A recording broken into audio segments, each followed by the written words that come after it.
Alright, I'm out here in the desert. I'm gonna cook up some lunch, practice some shelter making, and I'm gonna practice fire making again. As I'm out here looking around for a camp spot, I'm also looking for fire making materials. And a lot of stuff is handy right as I'm just initially starting my hike. First thing I saw, first I saw all this grass everywhere. All this dead grass. That's what I usually collect for my bird's nest to blow my ember into flame or to use with a fire still. It's really excellent. You can just grab it, it's dry, it's dead, it's good to go. So I'm going to collect some of that. And then I see a downed saguaro. Saguaro rib is my go-to for a friction fire for a hand drill, for the baseboard. So what I'm drilling into is going to be saguaro rib. And then I look for the drill. I'll show you, I don't see any immediately right here, but there's this bush that grows these really straight sticks. Usually some of them are curved, but straight sticks that you take the bark off, and most of the time the sticks are already dead. So I'm not hurting, when I do this, I'm not hurting any live plants. I'm not hurting the desert. I'm just taking what's already dead and using it. And I'm trying to not take a bunch because I know there are critters that use the saguaro, the downed saguaros, as a home. So I'm just taking as little as I can so as to not disturb the environment too much.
I'm collecting more spindles because you're never sure if one is going to work.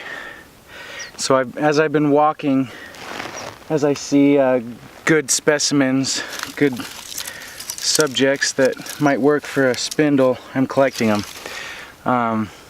Sometimes one just hurts your hand, there's a weird knot, so you have to get rid of it before you get blisters, and sometimes one is just too skinny or too flimsy.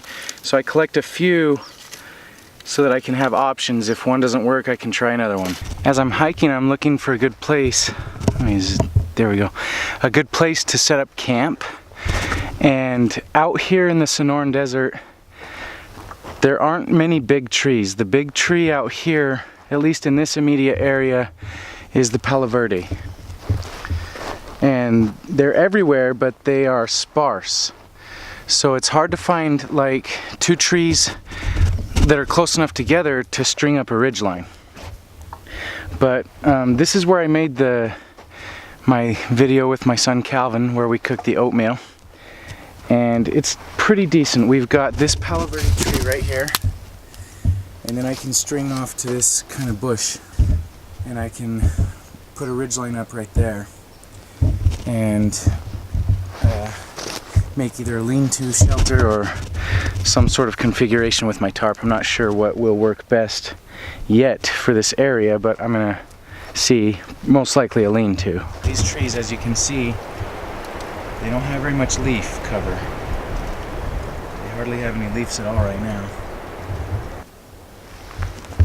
I've got this German Army surplus. I believe they call it the German Army Mountain Rucksack. And I got it for $30 online. It's a really good pack. So far I love it. I'm going to be using a lot more, but I've been using it for a few months here and I like it a lot. First thing I have, this pack, it's got one large main compartment, buckles and a flap with a drawstring, which is great. That's my favorite kind of pack for bushcrafting and day hiking. I don't have a bunch of zippers and separate compartments. Back here it does have one compartment where you're supposed to put their military issued sleeping mat, which fits perfectly back there, and it gives your pack sort of a frame, internal frame. But what I did is I have that mat and it's great and it provides rigidity and helps the pack, but I also wanted to carry this Reflectix, and when it's folded up it did pretty much the same thing that mat did as far as giving the pack an internal frame, and it took up less space than carrying both the mat and this Reflectix, which I want to use the Reflectix more anyway. So this was actually meant to go in the windshield of a car, but it's about my body length. My feet will hang off the end, and it folds up real nice, accordion style, or I can fold it differently how I had it to where it fits in my pack. But this is great to throw on the ground, and then I can throw my gear on there if I need to access it easier. Okay, I'm setting up my ridge line. On this main tree by my pack, where my pack is, I'm going to tie a taut line hitch. And then where I tie it off to is going to be just solid. And then I'll use this taut line over here where my camp is to tension the ridge line. So for a taut line hitch, you go around the tree and you have your loose end, tag end, and then you just go with that. You wrap it twice on the inside and then once on the outside. There's lots of better video explanations about that on YouTube. But what that creates is that taut line hitch right there. And then it can slide and you can tension your rope with that. But it doesn't, when there's tension on it, it doesn't come out. But you can slide it if you need to put tension on there. So that's the tree my rope is tied off to with the taut line hitch. I'm going to string it over to this bush and just tie it off solid, and then use the taut line hitch to tighten up the rope, make it taut. I want to keep the ridge line level, and I've got it just at about the bottom of my chest here. So I want to see if I can anchor it off over here at that height. This is a pretty springy branch right here, but I think it will be strong enough to use.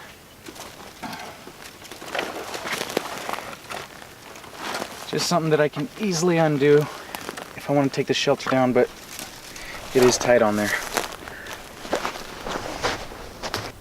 There's the taut line. And then to put tension on the ridge line, if I need to release tension, slide it up, and then it's loose. And then if I want to make it more tight, pull it back out, and then it's tight. So to show you guys again, slide it up to loosen the ridge line, slide it back out to put tension on.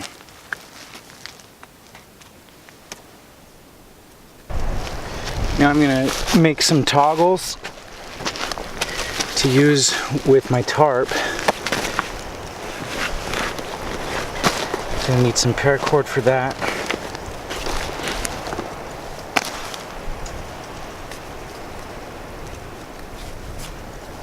Normally on a piece of paracord that I know I'm not going to be cutting up, I seal the ends. I use a Bic lighter and melt the ends so they don't fray. But for this hank of paracord, I know I'm going to be cutting it. I reserved it for making toggles and things, so there wasn't really any sense in trying to do that. But I'm just going to take maybe, I just have these sticks that are the same type of stick that I would use for a hand drill, but I just broke them into these 3 pieces. I'm going to cut this into about maybe 1.5 foot sections.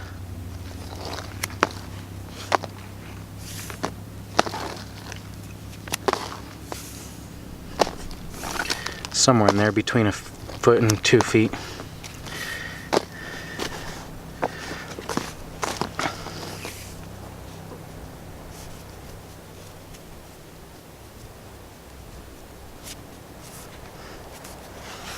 Just tie it into a loop like that.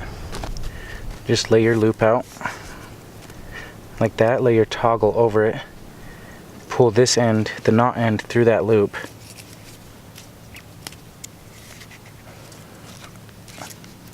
And that's your toggle. Do that with the other 2.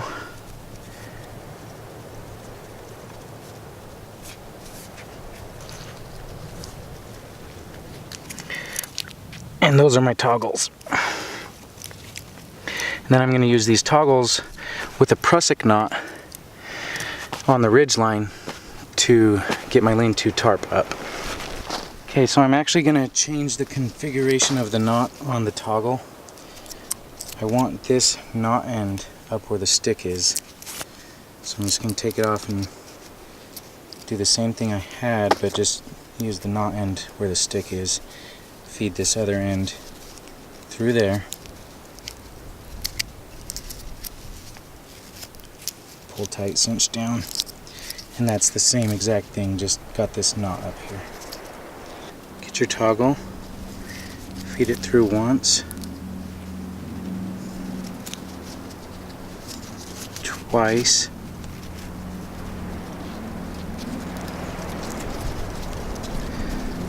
three times. Cinch everything down. And that's a good tensioning knot that you can use when you put pressure on it this way or this way. It doesn't move, so it's going to hold your tarp wherever you put it, but then you can slide it easily up and down your ridge line to create your shelter. So I've got that one on. I've already tied another one on. I'll use the tie outs on my tarp with these toggles to string up my lean-to. Slide one toggle down here, leave one over here, and as you see, when I put tension on those, they don't slide if I do them right.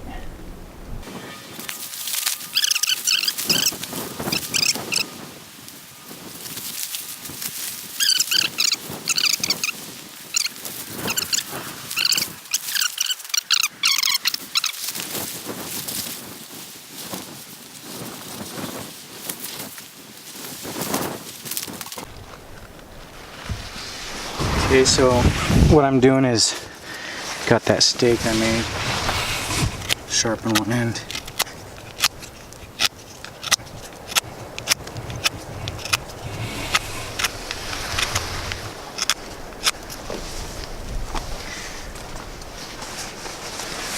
And I'm just taking, the tarp is folded in half, so I'm just taking both tie outs.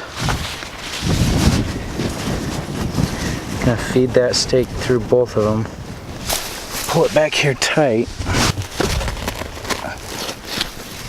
This ground is really loose right here. What the hell?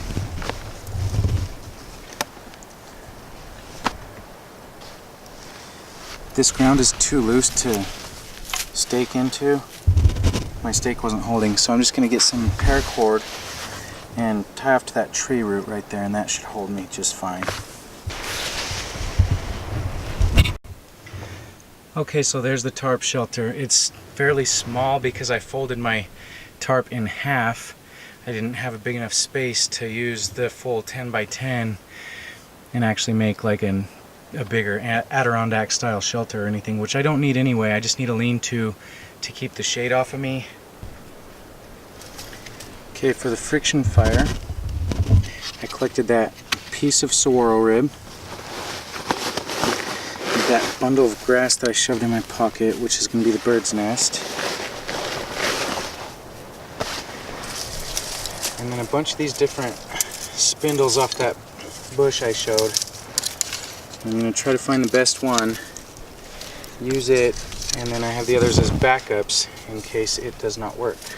These swirl rib are good because they're kind of oval shaped, and you can usually split it and get a pretty wide hearth board for your friction fire. So I usually take it and try to find a spot where it's going to split pretty good.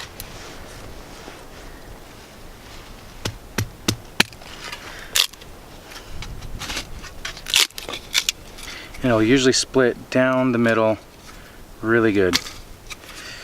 And then I'm going to use this piece because this one had that growth coming off of it where a branch of the saguaro was growing off.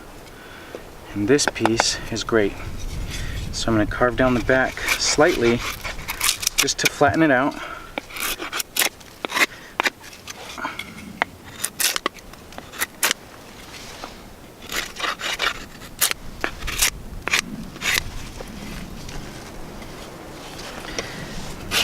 Do the same, plane the top down and get that flat.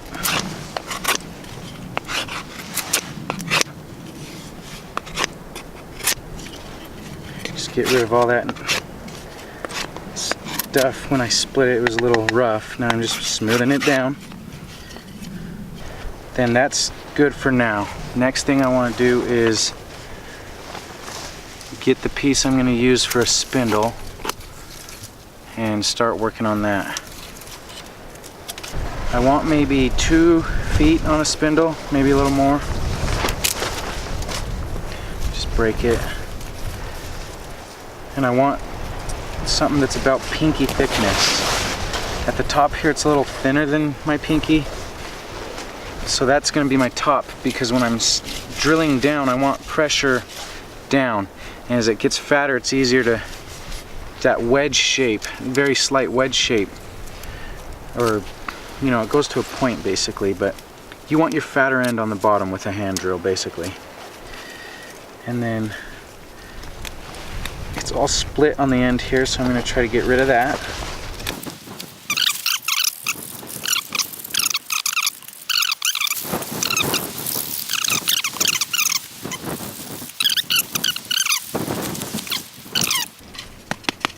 Now I take the piece that I carved down flat for the hearth board, and I'm going to have it this way with my spindle right here. So I gauge how thick my spindle is,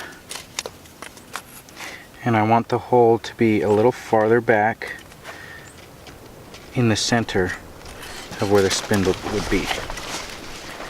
So I want the spindle centered on that hole with a little space still left on the outside. Okay? Start drilling in with my knife tip. Make sure the spindle is got a rounded tip. I don't want it pointy, I don't want it flat. I want it fairly round. More flattish than round, but rounded off corners. I don't want it to just have sharp bevels.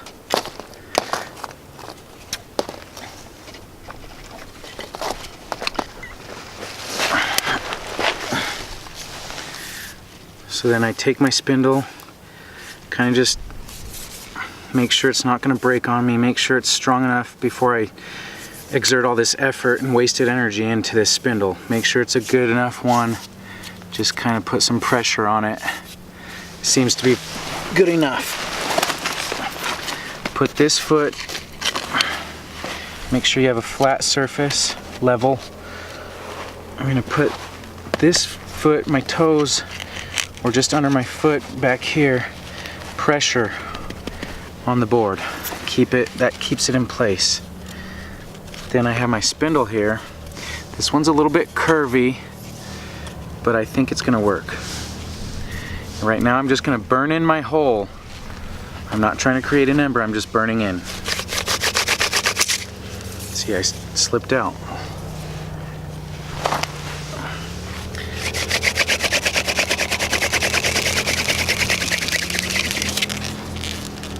For whatever reason, these aren't burning. I'm not getting enough friction.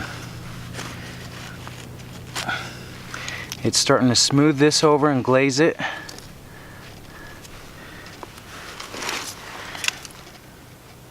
My hole is glazed over. So what I do when that happens is I get some dirt, some fine grit, which is hard to find right here because this is all really gravelly ground.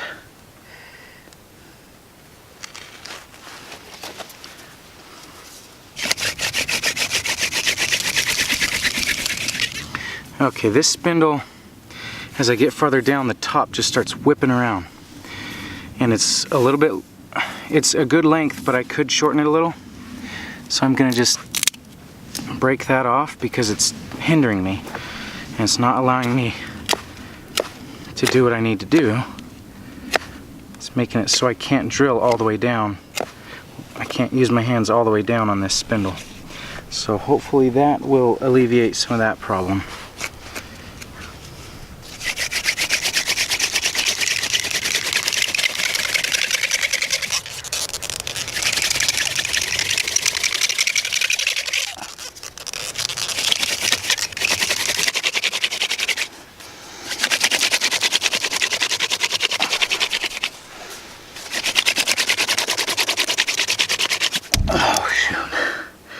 Okay, well that was good.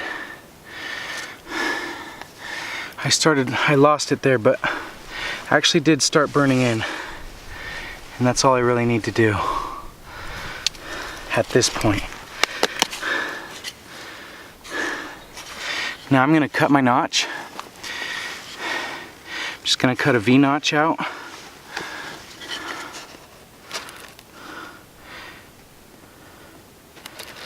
Like so. Mark it with my knife.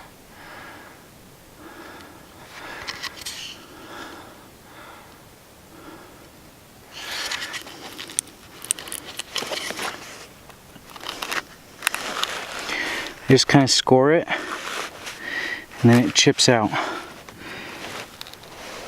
And keep doing that.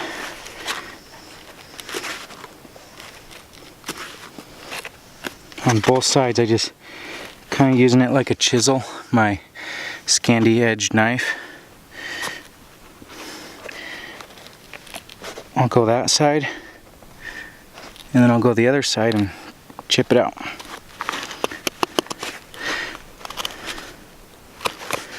Do some push cuts. And then that's good enough there.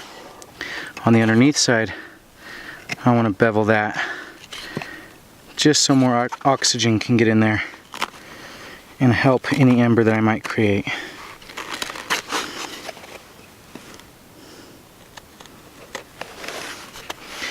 Now, the other half of the hearth board, that piece I didn't want to use, I'm gonna get rid of that. And I'm gonna use this to collect my ember on.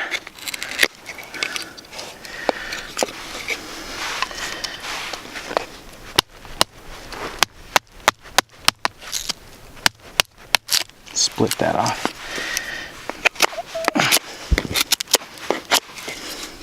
I'm gonna drill.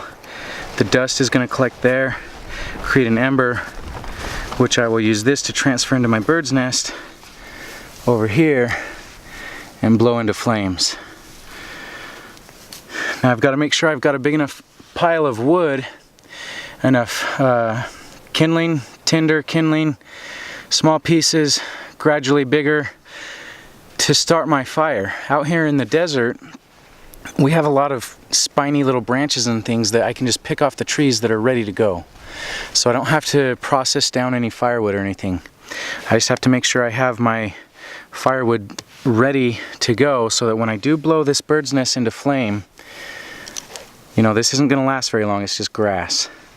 So I need whatever I have to be small enough to catch on fire from this grass, and then gradually bigger pieces so I can keep catching the bigger pieces on fire until I can just throw big chunks of wood on there. Before I start trying to get my friction fire going, I got to make sure I have my fire lay ready to go so I can just throw that grass bundle underneath it and it's going to light up. I'm just going to shove this stick into the sand, just like that. Then I'm going to put my fine kindling, that needs to be lower. I'm just going to lay my twigs on top of there so that when I throw my tinder bundle underneath it, these will catch on fire. They'll have oxygen, they'll have room for the fire to breathe. This wood is so dead and dry that it's going to light up really fast. So I don't have to worry too much about getting tiny, teeny, tiny little fine pieces of wood.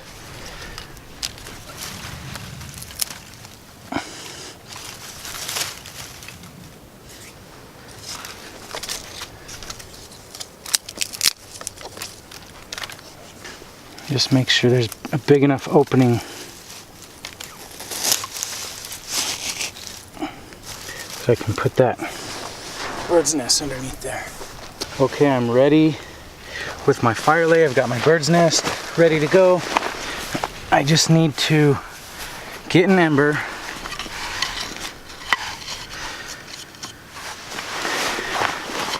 and blow it into flames.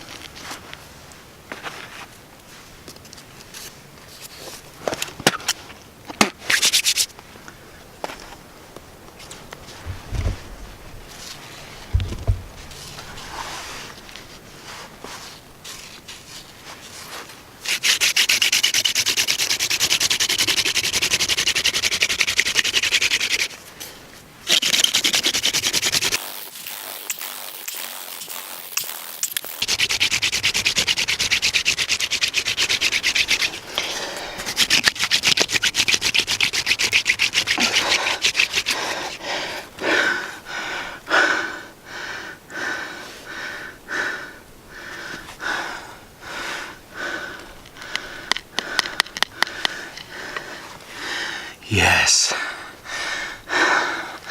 I did it. Okay, so what that is, let that breathe for a minute, get this dust on there.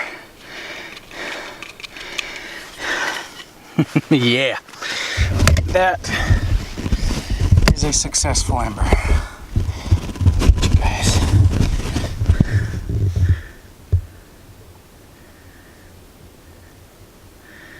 Okay, I need to transfer that over to my bird's nest, blow that into flames, and put it in my fire lay.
while my rice is cooking, I'm going to try to char up that fungus I showed earlier.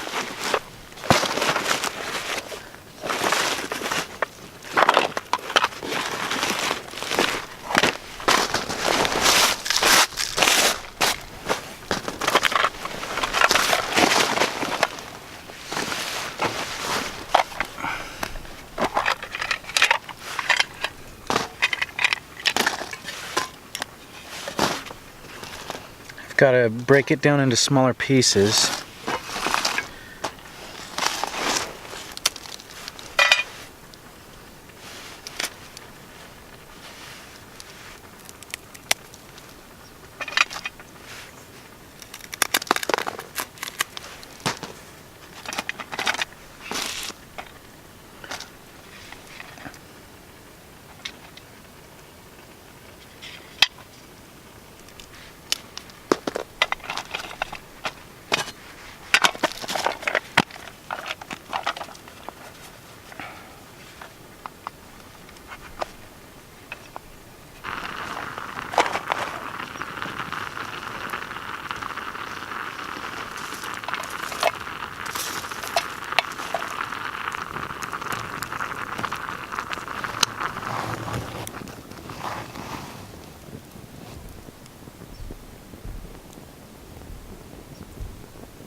I decided to put these pepperoni bits in my rice for more flavor. I was gonna do the tuna, but I decided pepperoni sounded better. So that's what I'm doing.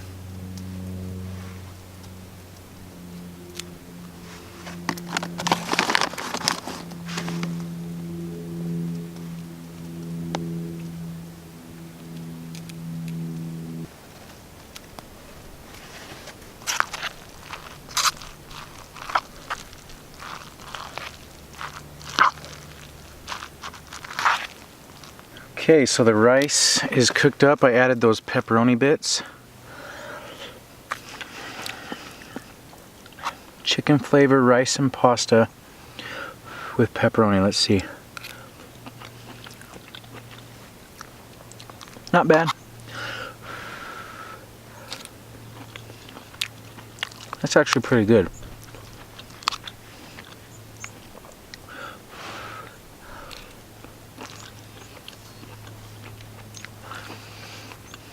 So I want to hear from my subscribers.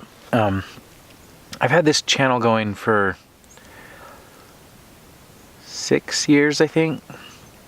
I've slowly gained subscribers. I'm up to about 9,500 subscribers, but my views are low, like usually around 150 views when I post a new video. After about a week, it'll have 150 views.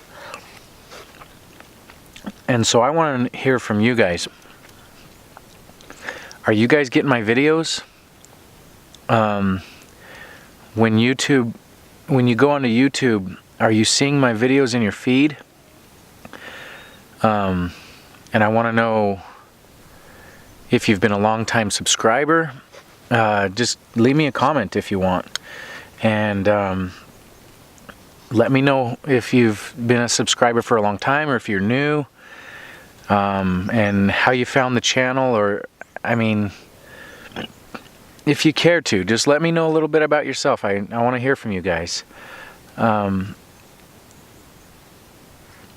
was inactive on my channel for quite some time, just not really posting anything, and I decided, you know, I really liked doing that, and I want to continue doing that, and I want to make this YouTube channel more of a part of my life. And I have goals to take the channel even bigger and get it bigger than it is. So just help me out. If you are a subscriber and you watch my videos, it really helps if you like the video. It really helps if you comment. And it really helps if you share the video with your friends or whoever you think might be interested in the video. So, you know, just keep that in mind. I like making these videos, and I'd like to continue making videos, and it's just YouTube, for whatever reason, out of 9,500 people that are subscribed to my channel, only 150 of those people are watching my videos. So I don't know why. I don't know what's going on there. Go follow me on Instagram. Anytime I post a YouTube video, I'm gonna put a link to it on Instagram. So if you're not getting my videos in your feed, that's another way to stay updated with the channel, is to go follow me on Instagram, and I'll be posting more content there. And also, when I post a video, you'll know. So that's another way to be updated with my videos. So I hiked in from there, way on back over there, came down the wash,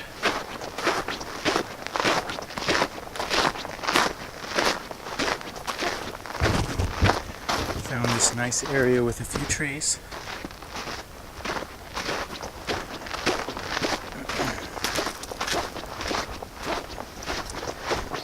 And this is where the camp is set up. That tarp is pretty much just a shade shelter. I don't really need any, it's not cold or anything, but that provides shade. It's my sitting pad.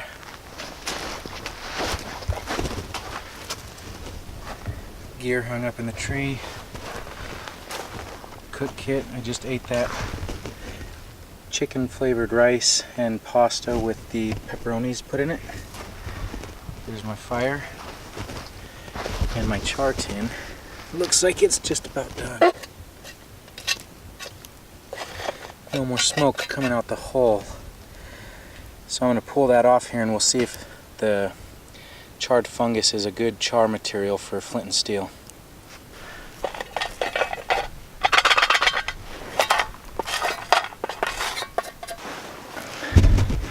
Got to let that cool down.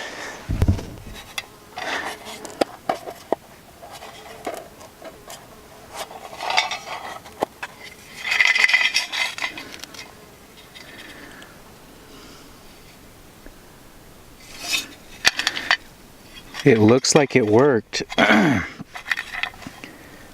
Now what I want to do is try it with my flint and steel kit and see.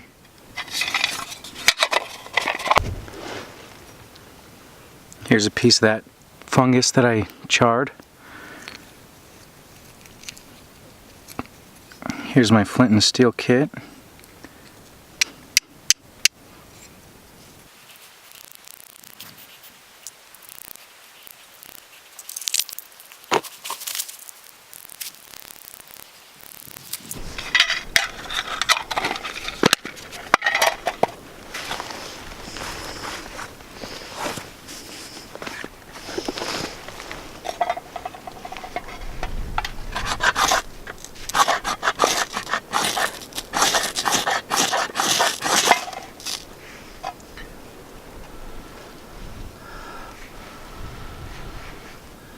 I don't think it's very good. I don't think it's a good material for charring. It won't even take a spark from my ferro rod.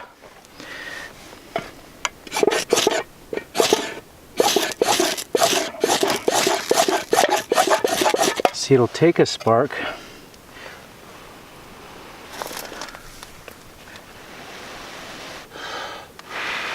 but it won't grow. It'll just die out.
growths here are parasitic.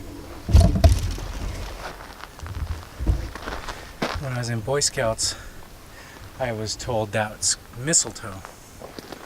It's not like the holiday mistletoe that you want to kiss underneath, but this is as far as I know, it's a type of mistletoe. It's a parasitic plant that the seeds shoot into other trees, and when they lodge in a nook or a cranny or something, they start growing and they suck the life out of the tree, the host tree. You can see giant trees sometimes with just huge clusters of this stuff. You can see this tree's got it all over down in there too. But I'm pretty sure eventually it kills the tree. I don't know if it's by starving the tree of sunlight, whether this stuff gets so dense and thick that it starves the tree of sunlight, or if it's actually taking nutrients from the tree. I don't know. Alright, second camera card is full. I'm using my cell phone. But I'm almost back to the truck. I was just hiking. That is, man, quail can really give you a jump. The fluttering of their wings is so loud. And when there's a group of them, you walk by a bush and all of a sudden you hear, it's just startling. I was hiking and a bunch of quail just flew out of that bush. That scared me. Anyway, I hope you guys enjoyed the video. I know I enjoyed making it. I'm gonna get back out and do more videos, and I'll see you guys next time with another one. Thanks.